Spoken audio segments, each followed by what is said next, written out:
Dios les bendiga. Bienvenidos a su programa Médico Paciente. Soy el doctor Charles Zapata Arroyo y bueno, le damos la bienvenida a toda la audiencia de Betel Televisión y también a todos aquellos que nos están sintonizando a través de Betel Radio, las redes sociales. Los invitamos a que le dé like y comparta. Hoy tenemos un programa muy interesante. Estamos en el panel con dos médicos especialistas en neumología.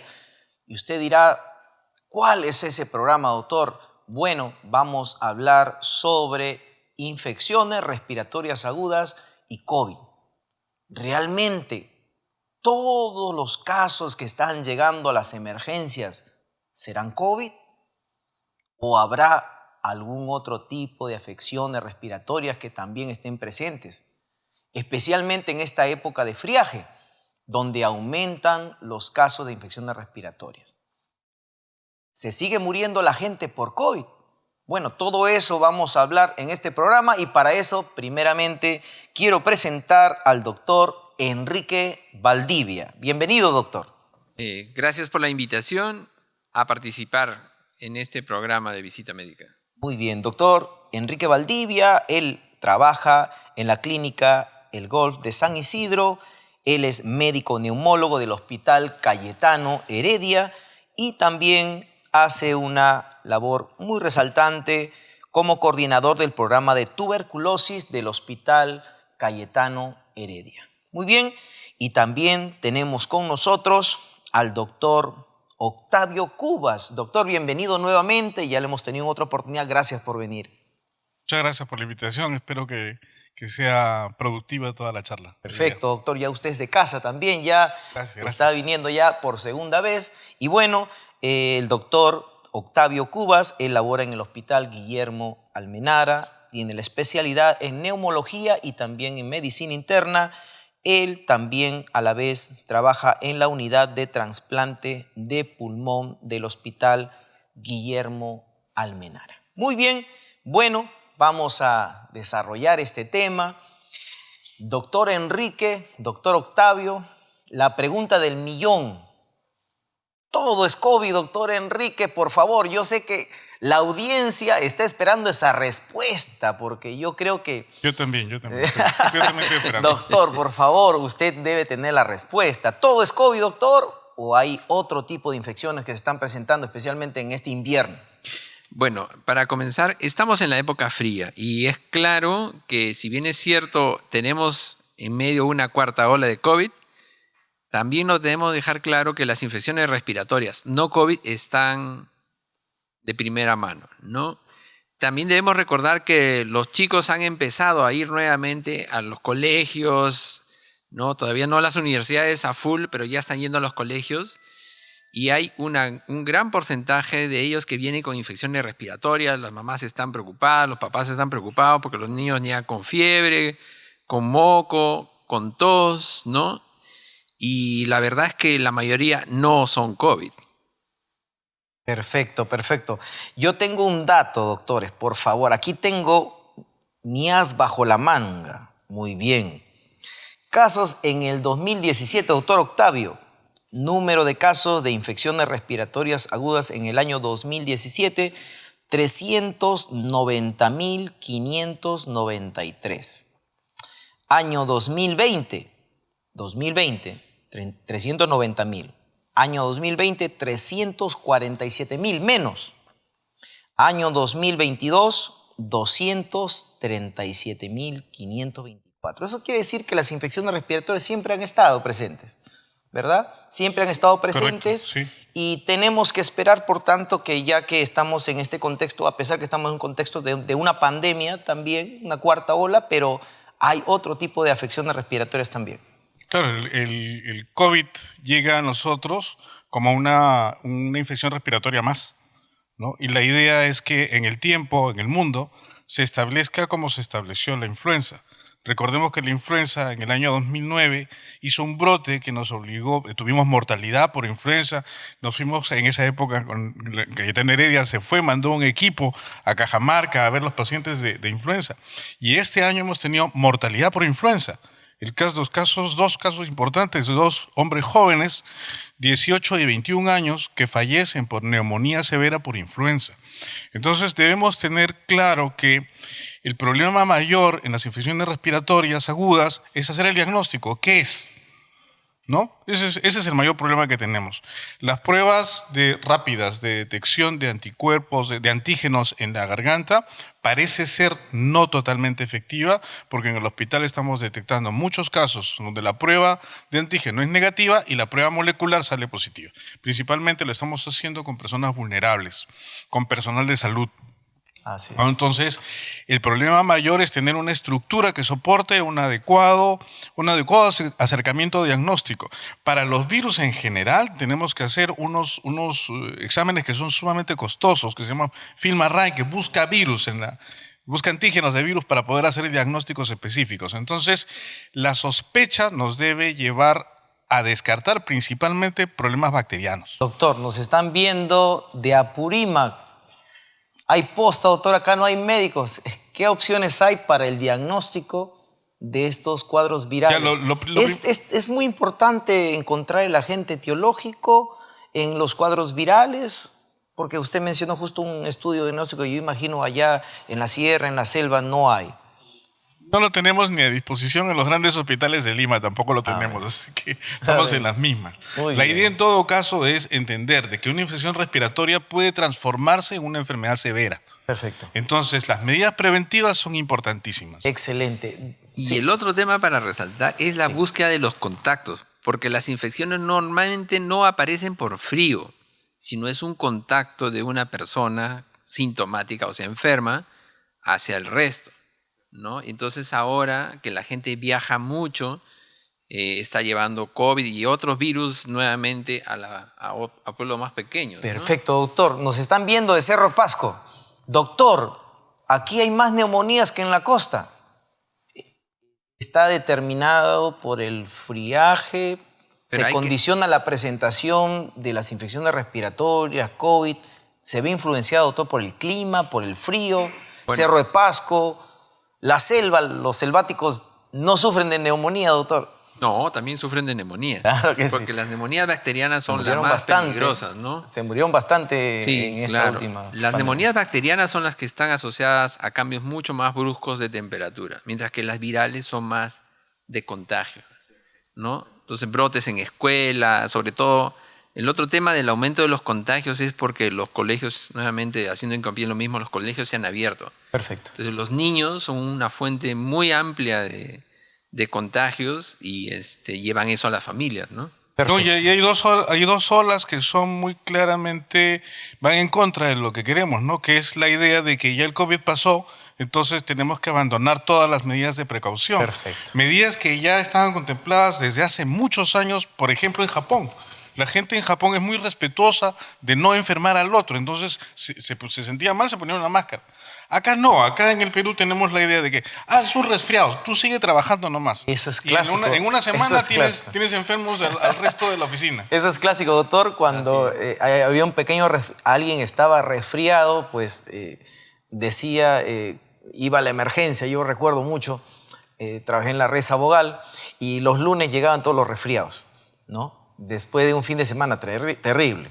Y bueno, y todos iban por un resfriado y bueno, pero en la zona del CAP 3 de Huaral, en esa zona de Huaral, pues están Avinca, está San Fernando. Entonces ellos sí tenían que estar sanos de un resfrío o de una gripe porque obviamente manipulaban alimentos, ¿verdad? Entonces, doctor Enrique Valdivia, ¿cómo yo puedo distinguir una infección respiratoria X de el COVID? Por ejemplo, si podría darnos algunas pautas en su experiencia. Yo sé que también, doctor, perdone que lo pongo en estos aprietos, doctor, ¿no? No es ningún aprieto. Pero bueno, es mi trabajo, doctor, tiene que entenderlo, por favor. No, es una pregunta muy interesante, porque la gente vacunada, ¿no? Ya los síntomas se van a confundir como cualquier enfermedad viral respiratoria.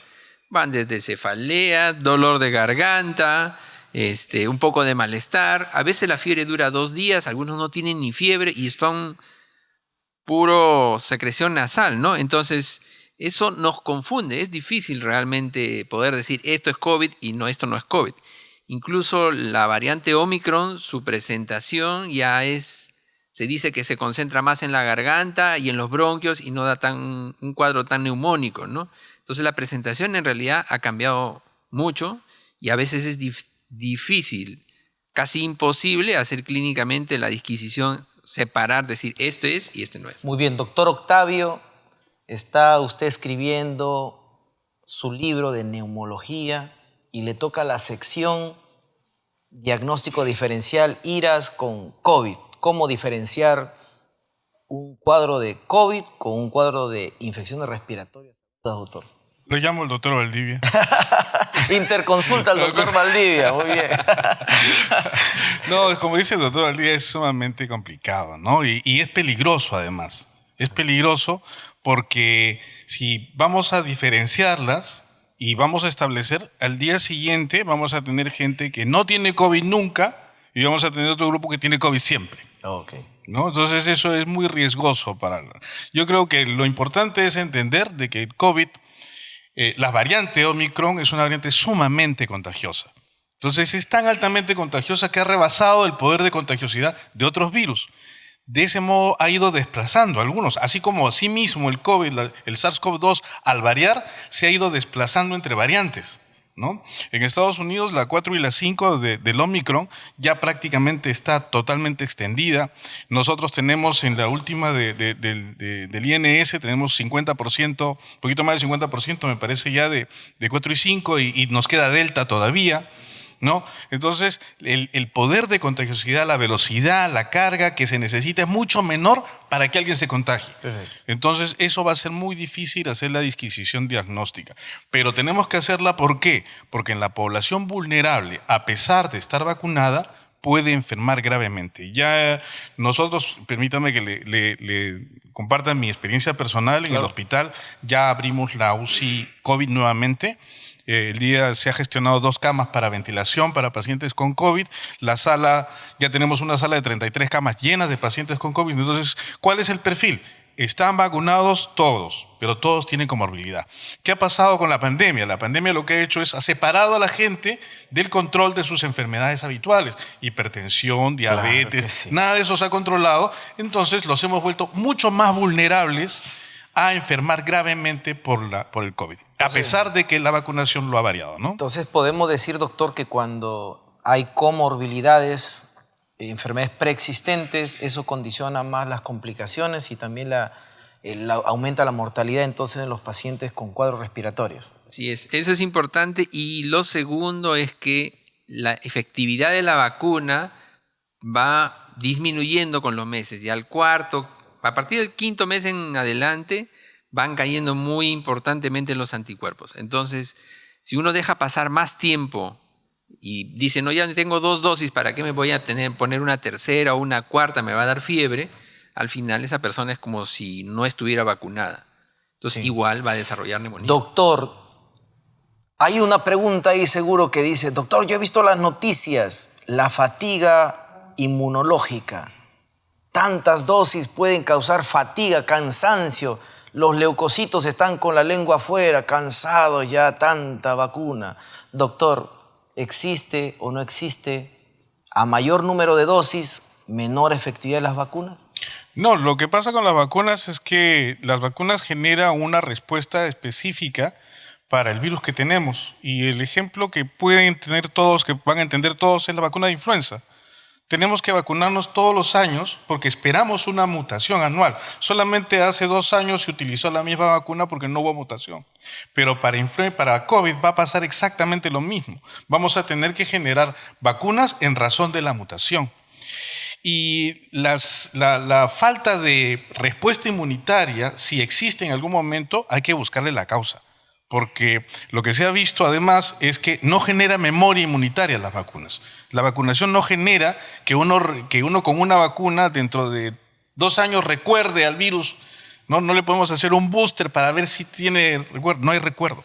Entonces sí vamos a estar condenados a estar vacunándonos en forma periódica dependiendo de la mutación. Una palabra polémica, doctor. condenados, estamos condenados, doctor. Firma, doctor Octavio.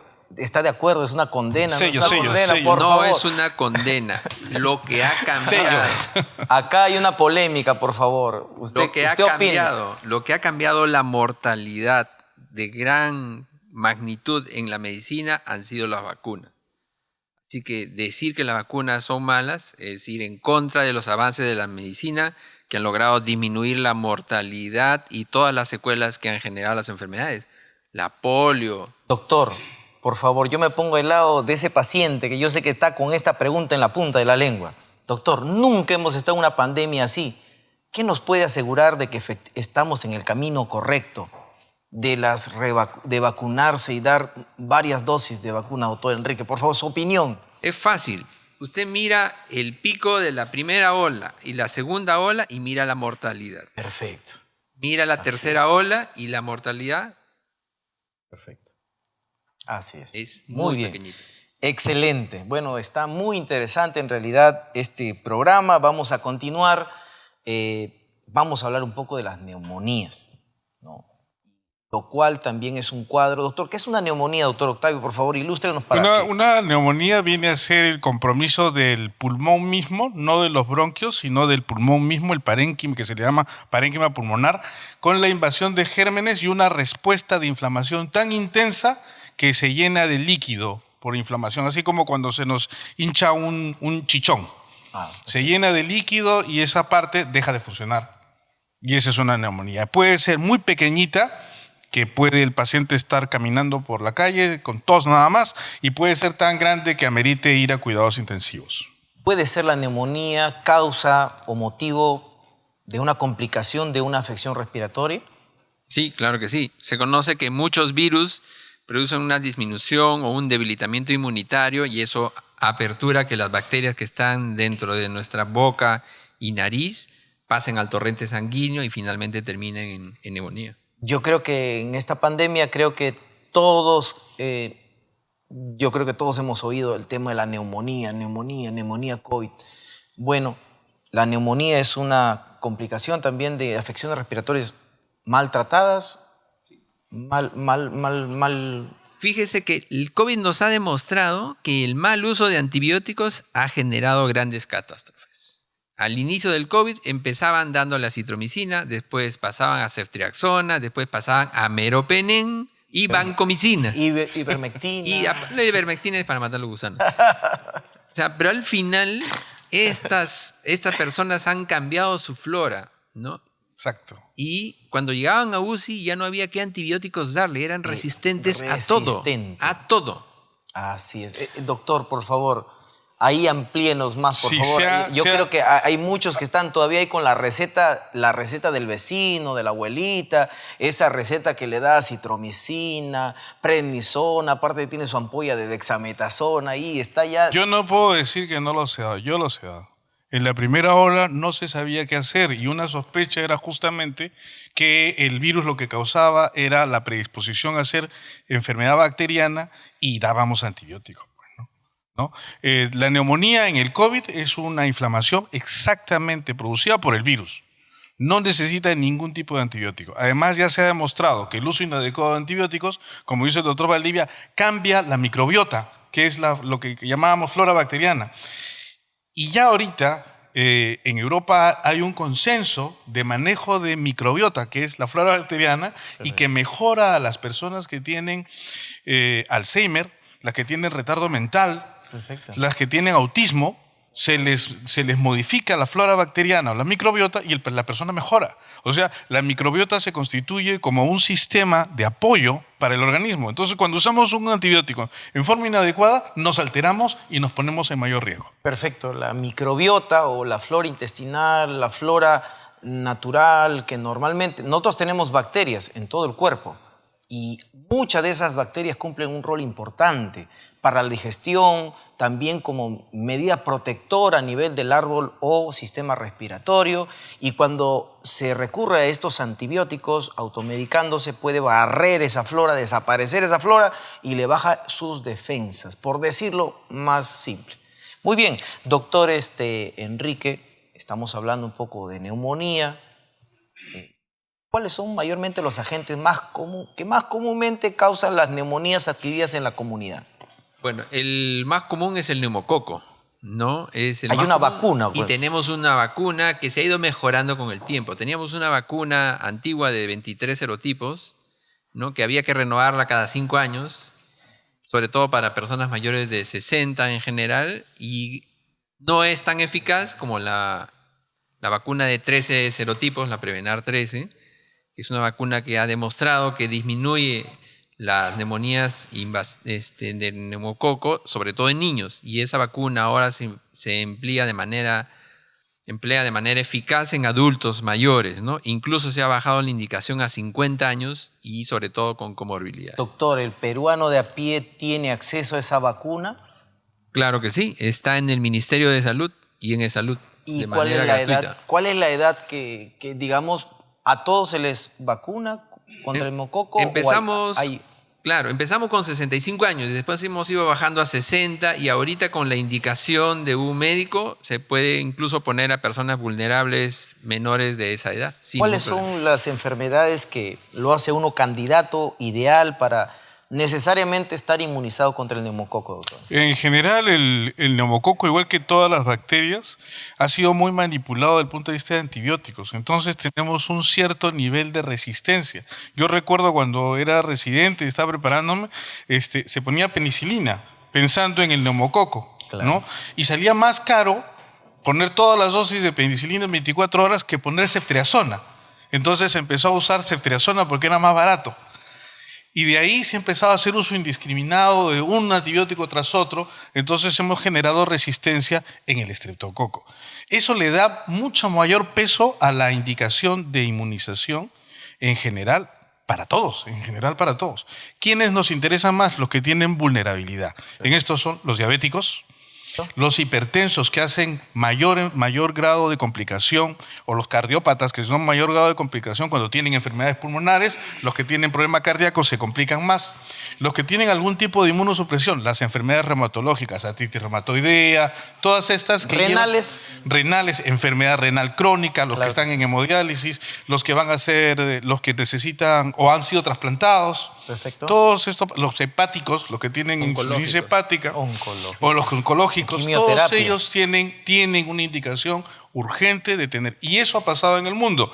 Se ha dejado atrás, por la pandemia, se ha disminuido la cobertura de vacunación en todas las poblaciones, en todas las edades. Doctor Enrique y doctor Octavio, estamos en vivo. En este momento, la pregunta del millón. Doctor, yo he ido a la consulta con este médico y me deja moxifloxacino. Y yo me he ido a la posta y me han dado Panadol.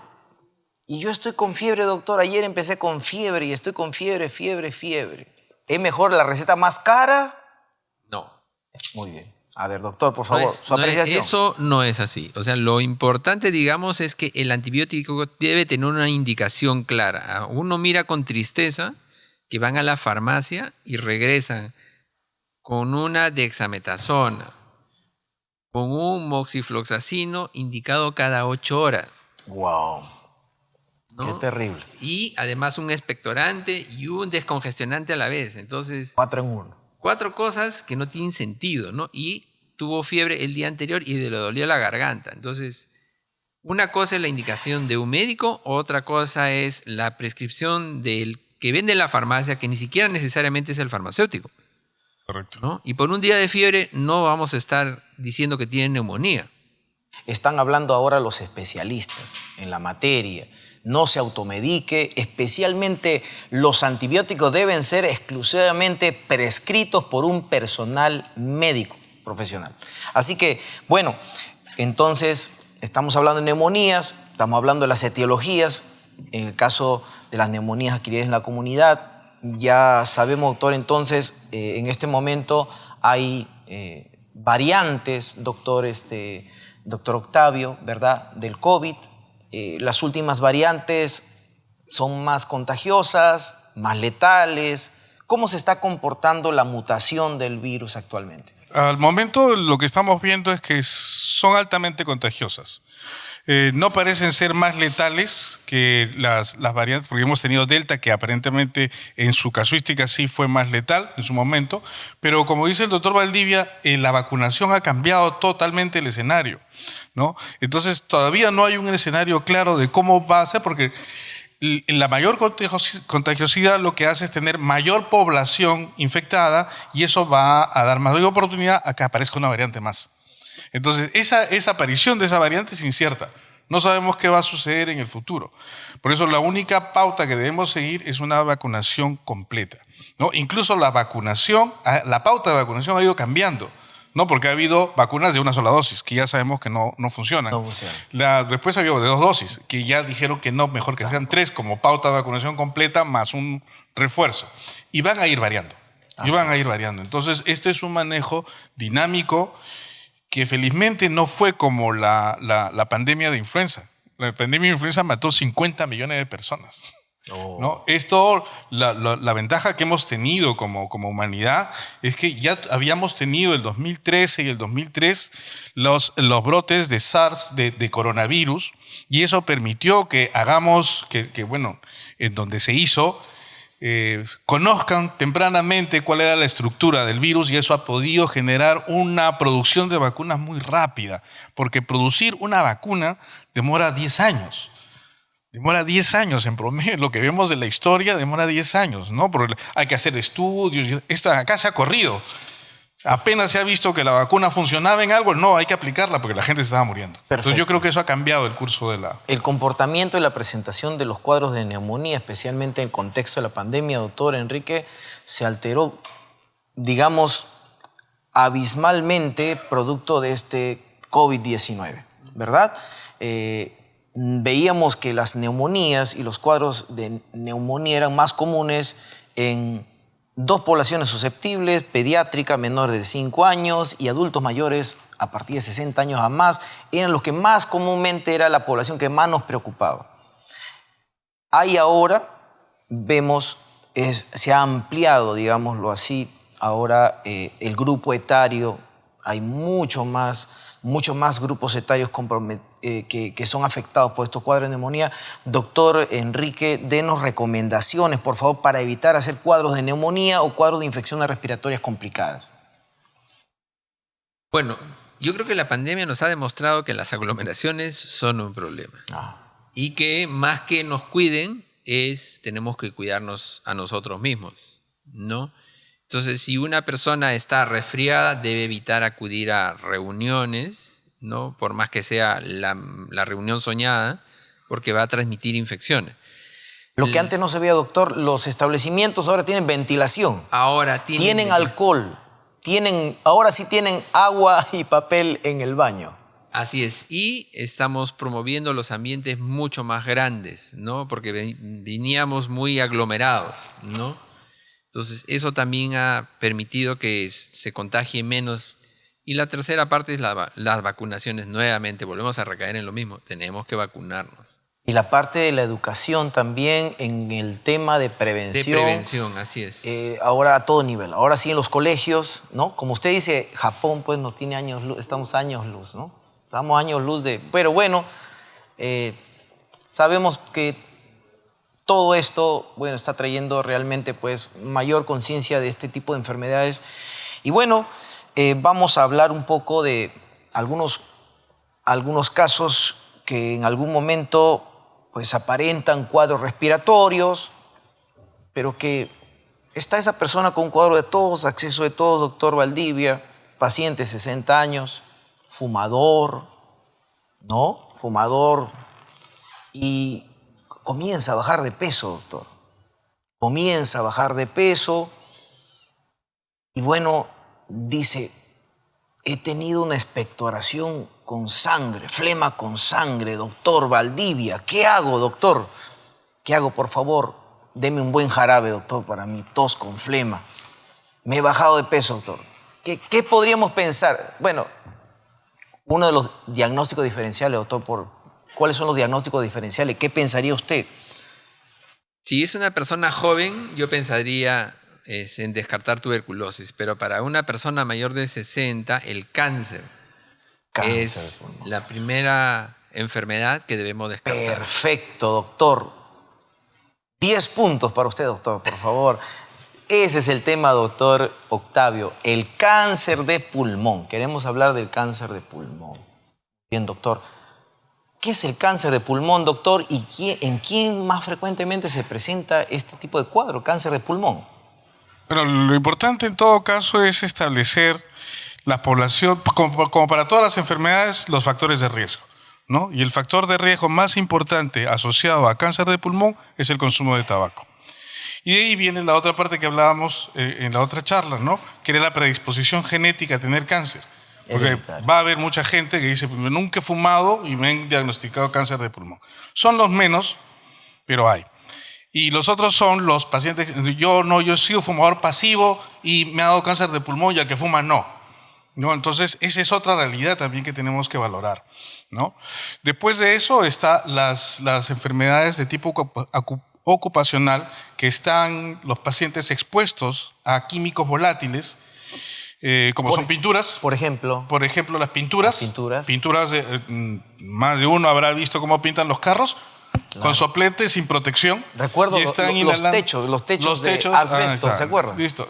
Aparte, asbesto era un material que se usaba muchísimo para las construcciones y está relacionado con un cáncer específico de pulmón, ¿no?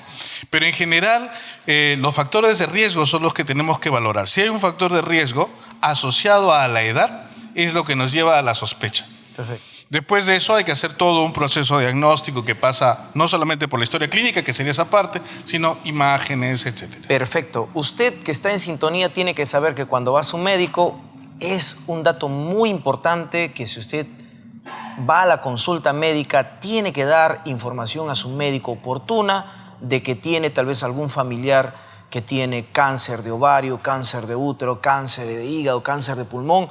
Esos datos pueden ser determinantes para hacer un buen diagnóstico y temprano diagnóstico, ¿verdad, doctor? ¿Alguna cosa más que acotar, doctor? Sí, en realidad en nuestro país informal ha ocasionado que la gente haya estado expuesta de manera importante a múltiples cosas, ¿no? Y minería es otra de las cosas. La minería informal, una exposición importante a sílice, mercurio y otras cosas que causan también deterioro pulmonar, no solamente el cáncer. Doctor, hay alguien que está ahí seguro en el público y dice, doctor, yo me fumaba 10 cajetillas de cigarro diarias, pero ahora una cajetilla me disminuye, me reduce el riesgo de cáncer. Antes era 30, ahora 5 nomás, doctor, 5, por favor, doctor. Recuerden, para los fumadores, ¿no?, que el riesgo es acumulativo, ¿no? Eso quiere decir que el humo que llega del cigarro se va a pegar dentro de sus pulmones. No la nicotina entra y sale. Pero el humo es igual que el hollín de la cocina de nuestra casa. Se va a quedar pegada en los pulmones y conforme se va acumulando en el tiempo puede inducir la aparición de cáncer. Perfecto. Lo que no se sabe es cuándo.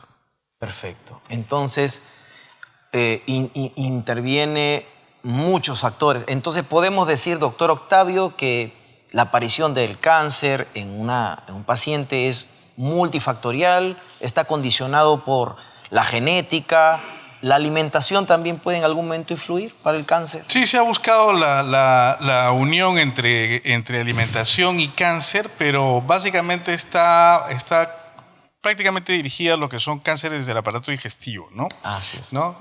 Pero el tabaco, mencionando el aparato digestivo, el tabaco da cáncer de lengua también, no solamente de pulmón.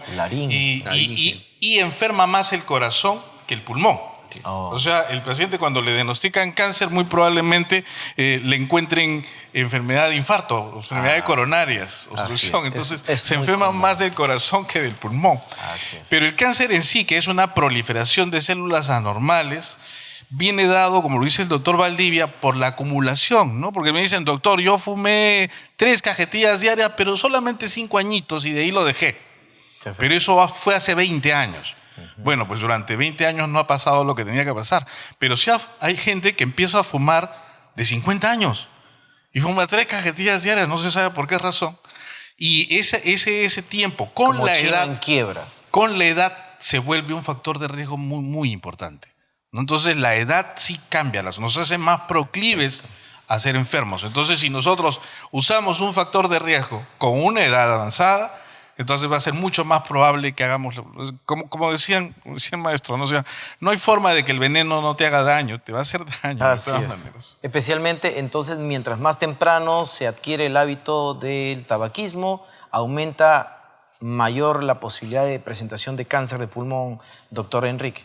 Claro, pero recordemos que en el Perú la mayor cantidad de cáncer de pulmón son en no fumadores. Son no fumadores. No O sea, fumadores. quiere decir que incluso el que no fuma puede desarrollar cáncer de pulmón. Perfecto, muy bien. Bueno, doctor Valdivia, tal vez alguien que está viéndonos está diciendo, doctor, ¿y qué tratamientos? ¿Qué hago, doctor? Me han diagnosticado cáncer, yo le tengo miedo, a mí me han dicho que tengo que ir al neoplásica, doctor. Y la verdad yo no quiero ir necesariamente, todos tienen que ir a quimioterapia. ¿Cuáles son, digamos, así de una forma sucinta, doctor, cuáles son las alternativas terapéuticas para el cáncer de pulmón? Hasta ahora no tenemos un tratamiento curativo salvo la cirugía. Entonces uno tiene que entender al cáncer como si fuera una mala hierba. Si la puedes sacar entera, no vas a tener más cáncer. O Perfecto. sea, el diagnóstico temprano es algo que va a salvar la vida de las personas. Así es. Cuando está pequeño, digamos. Cuando está pequeño y no ha hecho metástasis, o sea, no ha botado semillas, Es decir, no se ha ramificado. ¿no? Eso es la metástasis. Perfecto. Entonces, contempla desde el punto de vista quirúrgico, ¿verdad? Las lobectomías, extirpación del tumor, Exacto. ¿verdad? Y en todo caso, también entendemos que existe la quimioterapia y otros. Todos los casos, ¿qué casos no se operan? ¿Qué casos, por ejemplo, ya no se recurre al tratamiento quirúrgico, por ejemplo, doctor Enrique? Claro, cuando el cáncer está localizado, entonces la cirugía es la mejor opción porque ya sacas el tumor y el paciente queda curado. En algunos casos se reduce el tamaño tumoral, ¿no? El tamaño del tumor y le puedes añadir, quimioterapia para reducir o lentecer el crecimiento del tumor. Perfecto, muy bien. ¿Alguna otra acotación, doctor, en relación Está perfecto. al tratamiento? Sí, está perfecto. No solo que sí es importantísimo, como para todos los cánceres, el diagnóstico precoz. Perfecto. Y eso empieza por la prevención y entender que uno tiene que someterse a un examen. Si uno se somete a un examen de prevención, pueden encontrarle una manchita en el pulmón. En nuestro país van a decir, bueno, tuberculosis es una posibilidad por la alta prevalencia que tenemos. Pero no hay que parar sino hasta hacer el diagnóstico de esa manchita. Porque hemos hecho diagnósticos de cáncer de pulmón con manchitas pequeñas, con lobectomías curativas. Perfecto. Pero solamente es precoz. Doctor, tengo 40 años, mi padre murió con cáncer de pulmón. ¿Qué puedo hacer, doctor? Yo no quiero tener cáncer de pulmón. ¿Qué me recomienda usted? ¿Cómo puedo hacer para no tener cáncer de pulmón, doctor? Bueno, lo primero es una forma de vida saludable, ¿no? Todas las formas de vida. Si observando todas las formas de vida saludable, se tiene cáncer de pulmón, se tiene cáncer de pulmón. Pero la idea es hacer el control prevención, los chequeos. ¿Por qué? Porque lo voy a encontrar temprano. Y eso va a ser la gran diferencia. La gente generalmente habla de, tengo principios de tifoidea, tengo principios de neumonía, el principio de en realidad debe ser aplicado solamente para el cáncer. Porque neumonía cuando uno tiene, la tiene o no la tiene. Claro. Tifoidea la tienes o no la tienes. Pero cáncer, si tú estás en principios, sí puede cambiar dramáticamente el pronóstico de ese paciente y dar paso a otro tipo de terapias, como lo ha mencionado el doctor. Hay quimioterapias, hay radioterapias, hay terapias con sustancias biológicas, hay dirigidas a genómicamente se puede hacer un diagnóstico del ADN del cáncer para saber si le voy a dar una medicina en particular. Perfecto. Muy bien. Bueno, doctor Enrique, doctor Octavio, ahora hemos llegado a la parte del programa en la cual el paciente que está ahí en calle, que está de a pie, hace su pregunta. Muy bien, doctor, hemos llegado a la sección de preguntas y de respuestas. Tenemos las preguntas de los pacientes y, bueno, vamos a presentarlas. Tenemos 4 preguntas en pantalla Y bueno, vamos a empezar primero por el doctor Enrique. Doctor Enrique, elija la puerta. ¿Se acuerda de esos programas antiguos?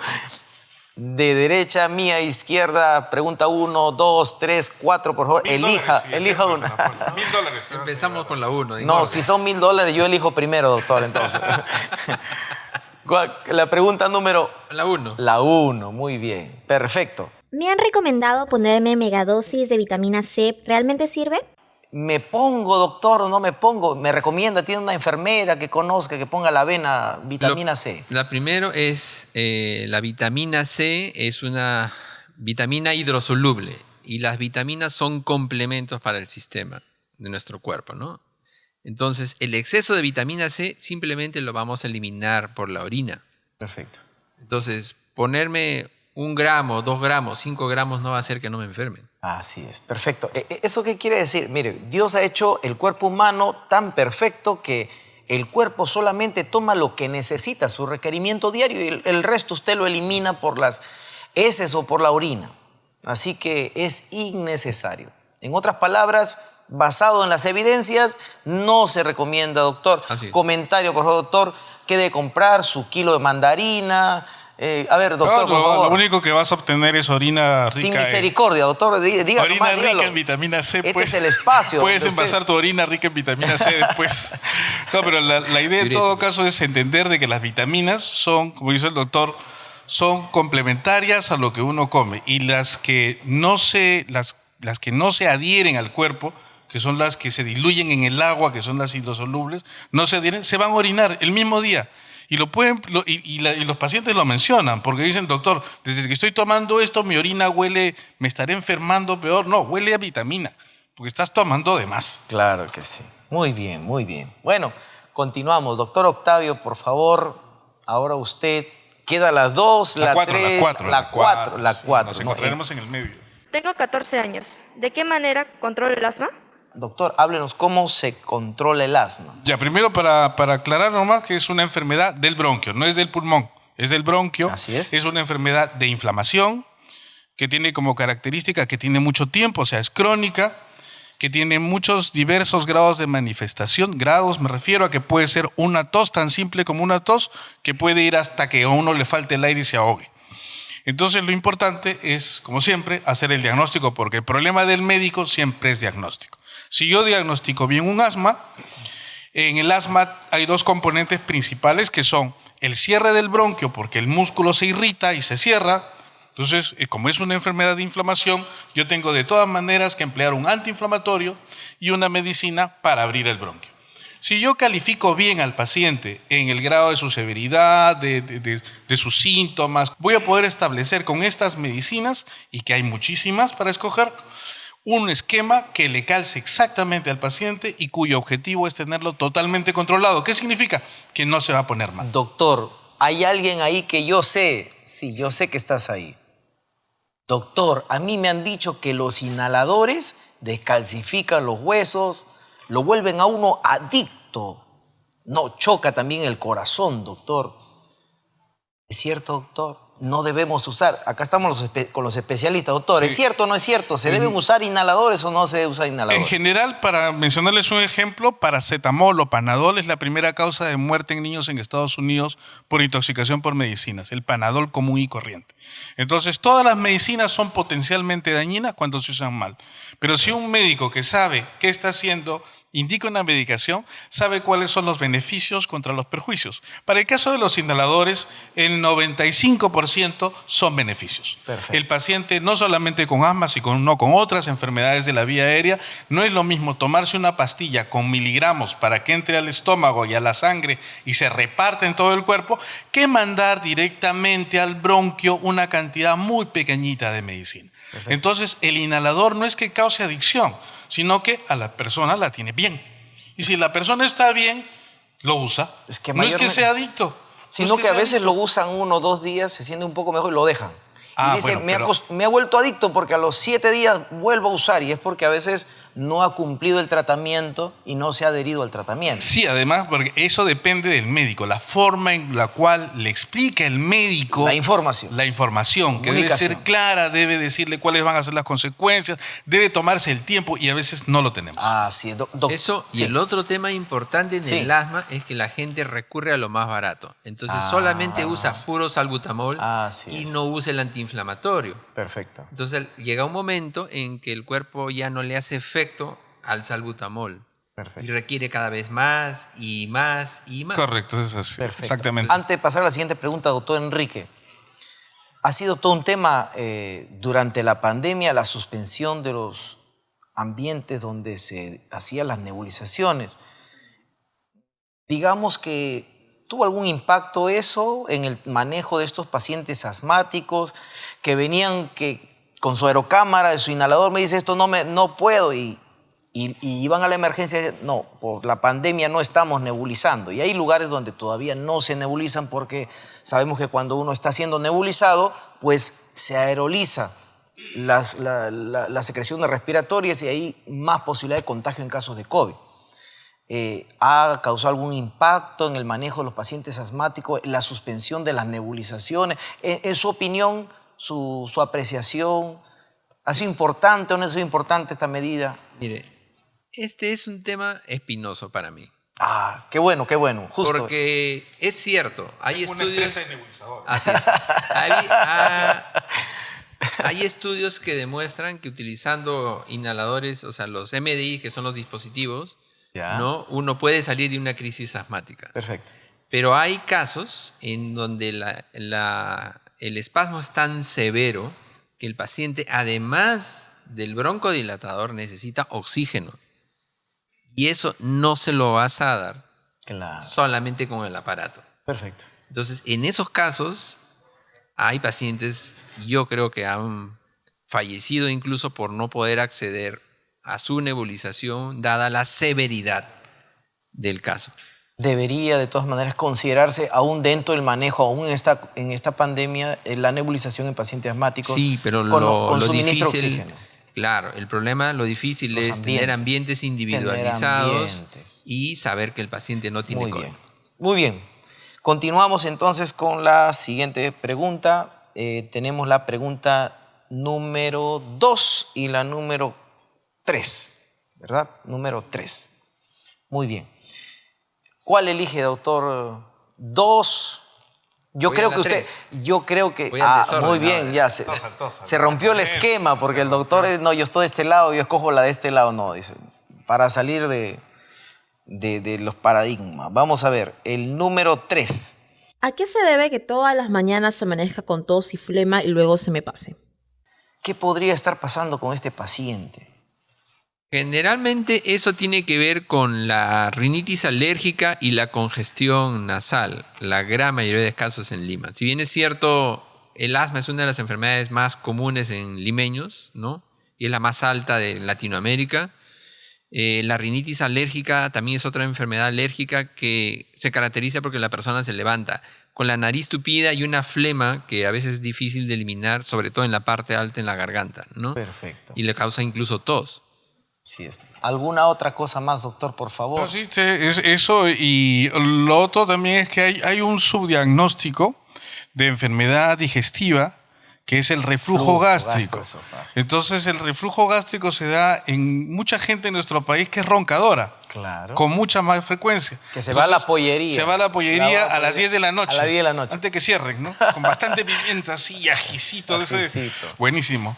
Y después se acuesta a dormir, en la noche tiene reflujo gástrico, se quema la garganta se defiende produciendo un moco, Moco, sí. y en la mañana se levanta y con la voz alterada. Y después nos dicen que doctor, estoy mal del hígado, recéteme algo para el hígado No, porque, se porque van la a- saliva me amarga, tengo una flema espesa. No, se van a la farmacia y dicen tengo COVID. Oh. Me amaneció con dolor de garganta y flema, tengo COVID. Ah. Y en la farmacia le da moxifloxacino. Lo desparasita también. Lo de- también lo de lo- para- sí, para los piojos, por lo menos se mueren sin pioja, por lo menos. Ah, bien. Muy bien, bueno. Estamos ya en la parte final, doctor Octavio. Tenemos entonces la última pregunta. La pregunta número 2. Tengo 3 vacunas del COVID. Soy paciente crónica de las vías respiratorias. ¿Me puedo contagiar o no? A pesar de que me he puesto las 3 dosis, esta enfermedad, las enfermedades crónicas, doctor, puede predisponer, dar un mayor riesgo. Ahí son dos cosas, puntuales, ¿no? Uno, que las vacunas no han demostrado inhibir el contagio. O sea, las vacunas lo que cambian es la evolución de la enfermedad, ¿no? Pero no el contagio. Reduce la mortalidad. Reducen la severidad. La severidad. Que puede ser la mortalidad, porque en un severo, o la severidad, por ejemplo, un leve.